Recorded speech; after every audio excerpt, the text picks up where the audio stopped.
I don't know what to say. This is my first talking video. I wanted to ask you something while I'm doing my makeup. Wala mo akong pupuntahan. I just woke up. Naisip ko lang mag-try ng makeup look. So I applied the Skin 1004 sunscreen. It's my favorite daily sunscreen. And then Talbot Tone Up Sun Cream as my base. And I'm using this. Oh, ang bango niya. This Blur Fudge tint from Romand as my blush on. Blush.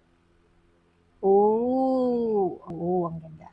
It's my first time to use this as a blush. Meron something siya. Oh, it's nice. Para siyang yung Fui Pudding Pot na matte version. Guys, kung na-try nyo na yung glossy version, kasi diba yung matte, parang it's a multi-pot. Pero yung glossy version ba niya, you can also use it as like a multi-purpose.